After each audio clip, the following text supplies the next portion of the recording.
Hello दोस्तों, स्वागत है आपका एग्जाम टाइम में। दोस्तों, हम यहाँ पर मध्य प्रदेश सामान्य ज्ञान कवर कर रहे हैं और आज का जो हमारा टॉपिक है वो है मध्य प्रदेश का निर्माण। तो दोस्तों, हम यहाँ पर बहुत ही यूनिक तरीके से मध्य प्रदेश का निर्माण समझेंगे और आज मैंने यहाँ पर सिर्फ आपको दो स्थिति बताऊंगा।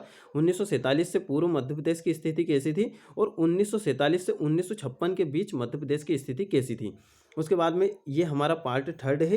दोस्तों, हम यहाँ पर सारे हैंड रिटन नोट्स की यहाँ पर बात करते हैं और बहुत ही शानदार तरीके से मैं आपको यहाँ पर समझाऊंगा।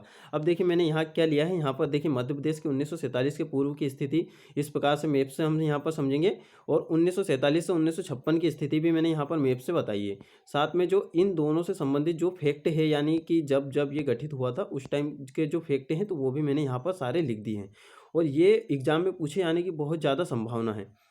ठीक है दोस्तों, तो हम यहाँ पर अब स्टार्ट करते हैं और इस वीडियो से संबंधित यदि कोई भी जरा सा भी आपको डाउट है तो इसी वीडियो के कमेंट बॉक्स में आप पूछ लीजिएगा। आप सभी को पता है, हम सारी कमेंट का यहाँ पर आंसर करते हैं।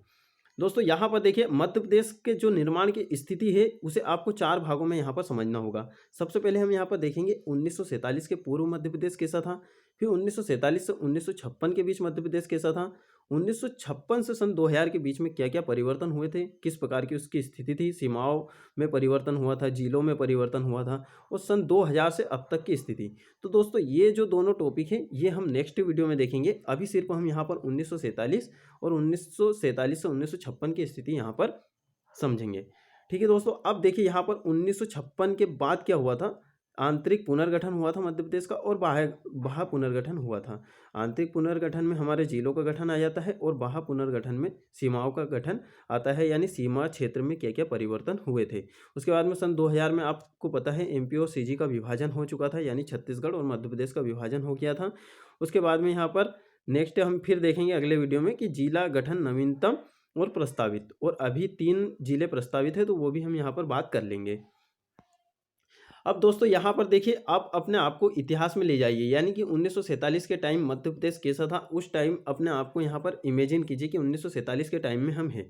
अब दोस्तों, मैं यहाँ पर सबसे पहले आपको एक बात बताना चाहूँगा कि स्वतंत्रता के समय में मध्य प्रदेश से कोई भी राज्य, यानी मध्य प्रदेश के नाम से कोई भी राज्य अस्तित्व में नहीं था। ये आपको अच्छे से क्लियर कर लेना है। स्वतंत्रता के समय, यानी स्वतंत्रता के बाद ही मध्य प्रदेश यहाँ पर मध्य प्रदेश नाम से गठित हुआ था, जब से ही मध्य प्रदेश को जाना जाता है। अब उसके पहले इसे किस किस नाम से जाना जाता था वो हम यहाँ पर देख लेंगे। सबसे पहले मैंने यहाँ पर फैक्ट लिखा है कि गठन के पूर्व मध्य प्रदेश का नाम मध्य भारत था। अब यहाँ पर हम 1947 के पूर्व की स्थिति देख रहे हैं, तब क्या था। आप सभी को पता है कि भारत में उस टाइम देसी रियासतें और ब्रिटिश प्रांत हुआ करते थे। अब यहाँ पर देखिए, मध्य प्रदेश की स्थिति उस टाइम कुछ इस प्रकार यहाँ पर दिखाई देती थी। मैं यहाँ पर आपको सारा समझाने का प्रयत्न करूँगा। आप देखोगे दोस्तों, ये जो सीमा है तो ये यहाँ से यहाँ तक ये जो पूरा क्षेत्र है दोस्तों, तो ये पूरा जो क्षेत्र है ये मध्य भारत के नाम से जाना जाता था। उसके बाद में यहाँ पर आप छोटा सा क्षेत्र देखोगे तो ये बरार के नाम से जाना जाता था। अब उसके बाद में ये जो क्षेत्र है दोस्तों, तो इसे कहा जाता था मध्य प्रांत या सेंट्रल प्रोविंस। अब देखिए, उस टाइम सेंट्रल प्रोविंस और बरार ये दोनों अलग अलग हुआ करते थे। अब ये दोनों एक कब हुए थे ये भी मैं आपको बताऊंगा। और दोस्तों, ये जो इधर की जो रियासतें थी तो इधर की पूर्वी रियासतें के नाम से इसे हम जानते थे। ठीक है दोस्तों, तो ये इतना आपको आ गया समझ में। और यहाँ पर आप देखोगे इधर राजपूताना था। आप सभी को पता है इधर से हमारी जो सीमा है वो किससे लगती है, राजस्थान से लगती है। तो इधर पूरा राजपूत राजाओं का शासन था।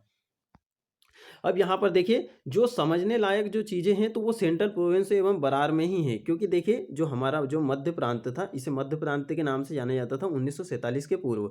यदि आपसे इस प्रकार का क्वेश्चन पूछा जाता है कि मध्य प्रदेश 1947 के पूर्व किस नाम से जाना जाता था, तो मध्य प्रांत या सेंट्रल प्रोविंस, है ना, इसे ही रियल मध्य प्रदेश कहा जाता था उस टाइम। अब दोस्तों, हम यहाँ पर देख लेते हैं कि 1936 में क्या बना था, बरार बना था। ये हैदराबाद रियासत से लेकर सीपी में मिलाया गया था। अब ये हैदराबाद रियासत से लेकर सीपी में इसे मिलाया गया था, किसने मिलाया था, अंग्रेजों ने मिलाया था।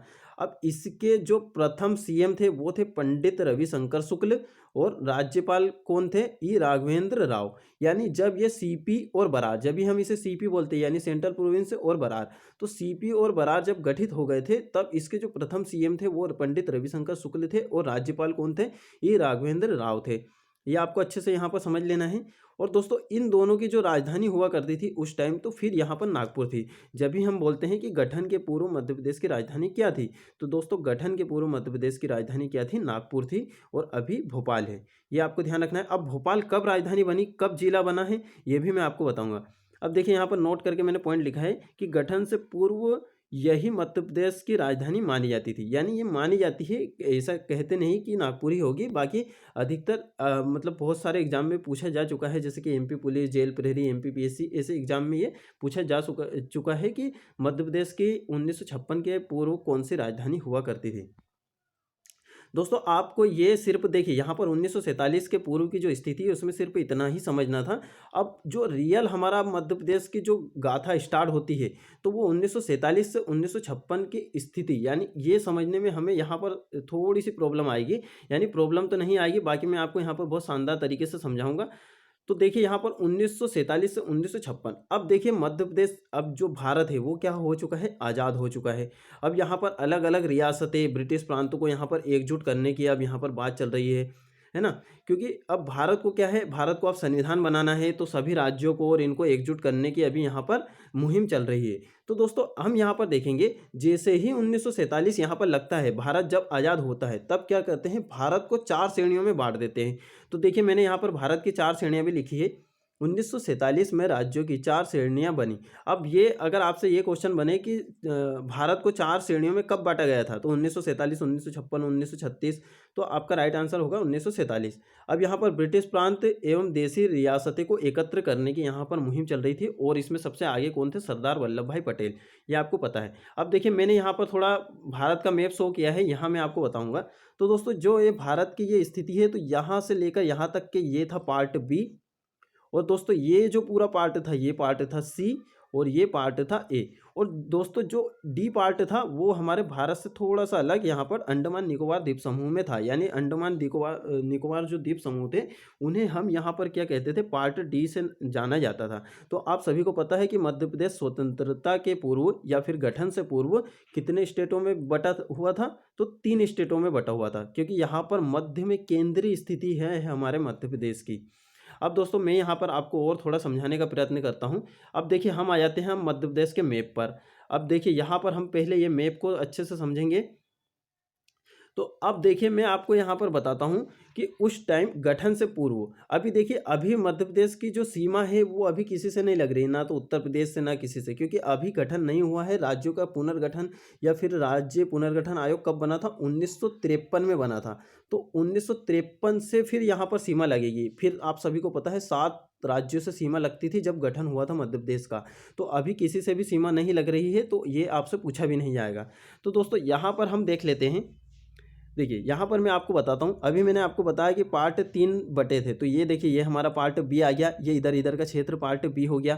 तो इसे मध्य भारत, अभी हमने 1947 के पूर्व की स्थिति देखी, वहाँ भी मध्य भारत था, तो ये पार्ट बी के अंतर्गत शामिल हो गया।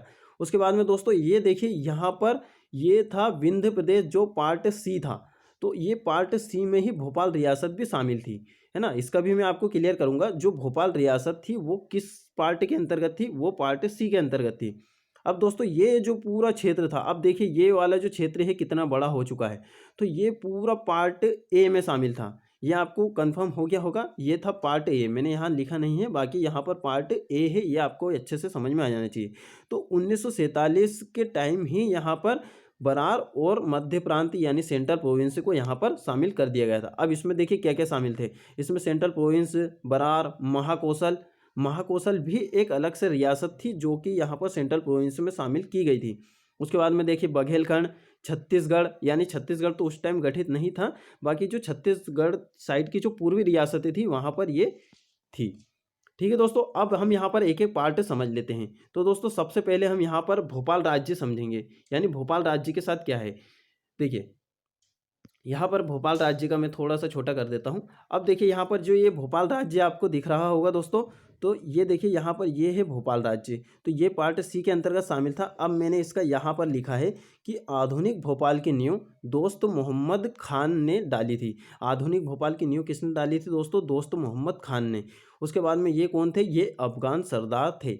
उसके बाद में 1 जून 1949 को भारत में विलय हुआ था इसका। आपको ये अच्छे से कंफर्म होना चाहिए ये वाली डेट कि जो भोपाल का विलय भारत में कब हुआ था, तो ये हुआ था 1 जून 1949 को, यानी 1949। उसके बाद में ये पार्ट सी का भाग था। इसकी जो उस टाइम राजधानी हुआ करती थी दोस्तों वो थी इस्लाम नगर, ठीक है। और फिर जैसे ही ये भारत में विलय हुआ था तब इसके प्रथम मुख्यमंत्री कौन बने थे, डॉक्टर शंकर दयाल शर्मा। तो ये आपको अच्छे से यहाँ पर कंफर्म हो जाना चाहिए, ठीक है दोस्तों। अब हम आ जाते हैं पार्ट बी पर, ठीक है।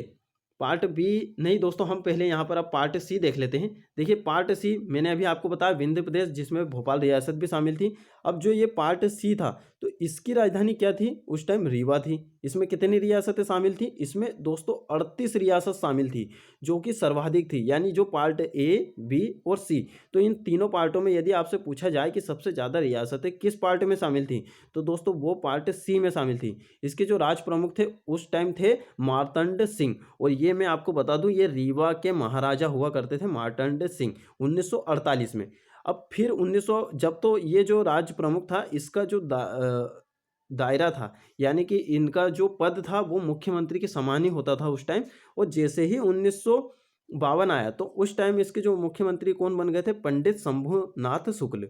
और इसमें उत्तर की रियासतें शामिल थी। उत्तर की रियासतें शामिल कर कर ये विंध्य प्रदेश इसे गठित किया गया था और पार्ट सी में इसे जोड़ दिया गया था, ठीक है दोस्तों। आपको ये समझ में आ गया। यानी जो 3 श्रेणियां थी वो कब बनी हैं, वो 1947 के बाद बनी है, जब हमारा देश आज़ाद हुआ था उसके बाद में यहाँ पर अलग अलग रियासतों को एकत्र करने की तब बातें चल रही थी। तो उसी टाइम में यहाँ पर हमारा ये दोस्तों ये जो है ये पार्ट ए है। ये मैंने यहाँ लिखा नहीं है, बाकी मैं आपको बता देता हूँ। पार्ट ए है ये हमारा। तो इसमें देखिए इसे मध्य प्रांत के नाम से जाना जाता था। अब इसमें सेंट्रल प्रोविंस, बरार, महाकौशल, बघेलखंड, पूर्वी रियासतें ये सब शामिल थी। तो इसकी हम देख लेते हैं। देखिए यहाँ पर मैंने लिखा है, तो इसकी जो राजधानी हुआ करती थी पार्ट ए की, तो वो हुआ करती थी क्या, नागपुर। और देसी रियासतें इसमें दोस्तों सबसे कम देसी रियासतें इसमें शामिल थी। और कितनी थी दोस्तों, 15 रियासतें। अब इसमें बरार, सीपी, बघेलखंड और पूर्वी रियासतें, ये मैंने आपको बता दिया। और उस टाइम जब इसे बनाया गया था उस टाइम मुख्यमंत्री कौन थे, पंडित रविशंकर शुक्ल। और राज्यपाल कौन थे, ई राघवेंद्र राव। ये मैंने अभी आपको 1947 के पूर्व भी बताया था, तो वही अभी भी यहाँ पर थे, ठीक है दोस्तों। ये सब हो गया। अब हम आ जाते हैं हमारे पार्ट बी पर। अब दोस्तों मैंने आपको बताया था जो पार्ट बी है इसमें इंदौर और ग्वालियर ये दोनों यहाँ पर शामिल थे। तो यहाँ पर हमारा ग्वालियर था, यहाँ पर इंदौर था। तो ये इसे मध्य भारत कहा करते थे। देखिए इसमें आपको कन्फ्यूज नहीं होना है, ये मध्य प्रांत यानी बीच का भाग। और उसके बाद में ये मध्य भारत कहलाता था, जिसे पार्ट बी भी कहते थे। ये इसमें आपको कन्फ्यूज नहीं होना है, मध्य प्रांत और मध्य भारत। अब दोस्तों हम यहाँ पर देख लेते हैं कि जो पार्ट बी थी इसकी राजधानी क्या थी, 6 माह तो इंदौर हुआ करती थी, जो कि इसकी ग्रीष्मकालीन राजधानी थी। यानी जैसे ही गर्मी आती थी तो इसकी राजधानी कहाँ शिफ्ट कर देते थे, इंदौर में शिफ्ट कर देते थे। उसके बाद में ये ग्वालियर थी, इसकी 6 माह ग्वालियर रहती थी, जिसमें शीतकालीन राजधानी थी, ठीक है दोस्तों। ये देखिए यहाँ पर जैसे कि ये जो 6 महीने हैं तो ये 6.5 महीने हैं, और इंदौर कितना है, 5.5 महीने, क्योंकि यहाँ पर ग्रीष्मकाल 5.5 महीने का होता था इसलिए, ठीक है। बाकी आपको 6 महीने यहाँ पर याद रखना है, सिर्फ आप इतना ही याद रखो, 6 माह।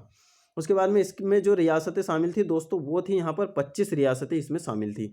इसे क्या हुआ था, इसे पश्चिम की रियासतें मिलाकर बनाया था। आप सभी को पता है कि इधर क्या हुआ करता था, इधर पश्चिम की रियासतें हुआ करती थी राजपूताना। अभी हमने 1947 के पूर्व की स्थिति देखी थी, तो वहाँ पर क्या है, राजपूताना की कुछ कुछ रियासतें इसमें शामिल की गई थी। जब फिर वापस से जब राज्य पुनर्गठन आयोग बना था 1956 में, जब आपको पता होगा कि वो सुनील टप्पा को यहाँ पर ये इसमें राजस्थान में मिलाया गया था, तब यहाँ पर राज्यों का पुनर्गठन भी हम अच्छे से समझेंगे।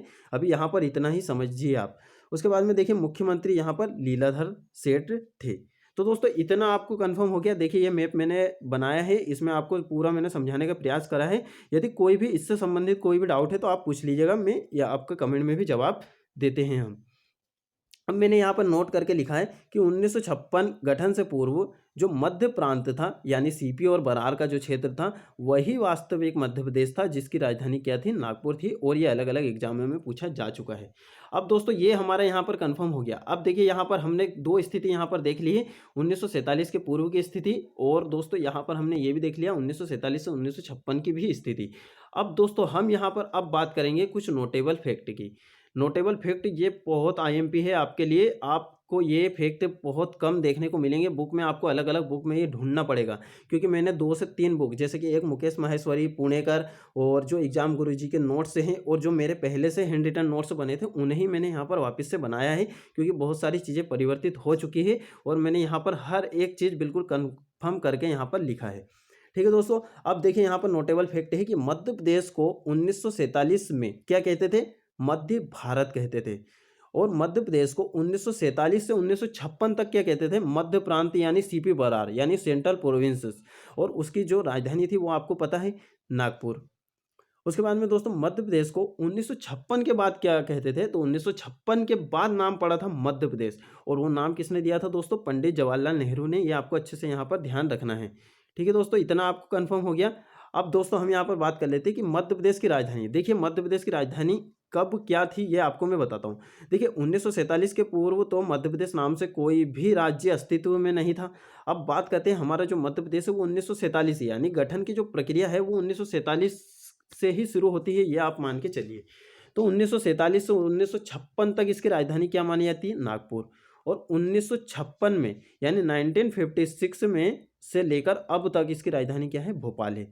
ये अब देखिए यहाँ पर भोपाल का भी मैं आपका यहाँ पर डाउट क्लियर कर देता हूँ। जो भोपाल है दोस्तों, तो भोपाल को भारत में विलय कब किया गया था? 1 जून 1949 को। और भोपाल को राजधानी कब बनाया गया था? तो 1 नवंबर 1956 को। भोपाल जिला कब बना था? तो ये 26 नवंबर 1972 को। ठीक है, यानी ये जिला 26 नवंबर 1972 को बना था, तब तक ये एक सीहोर जिले की एक तहसील हुआ करता था। ये आपको कन्फर्म हो जाना चाहिए।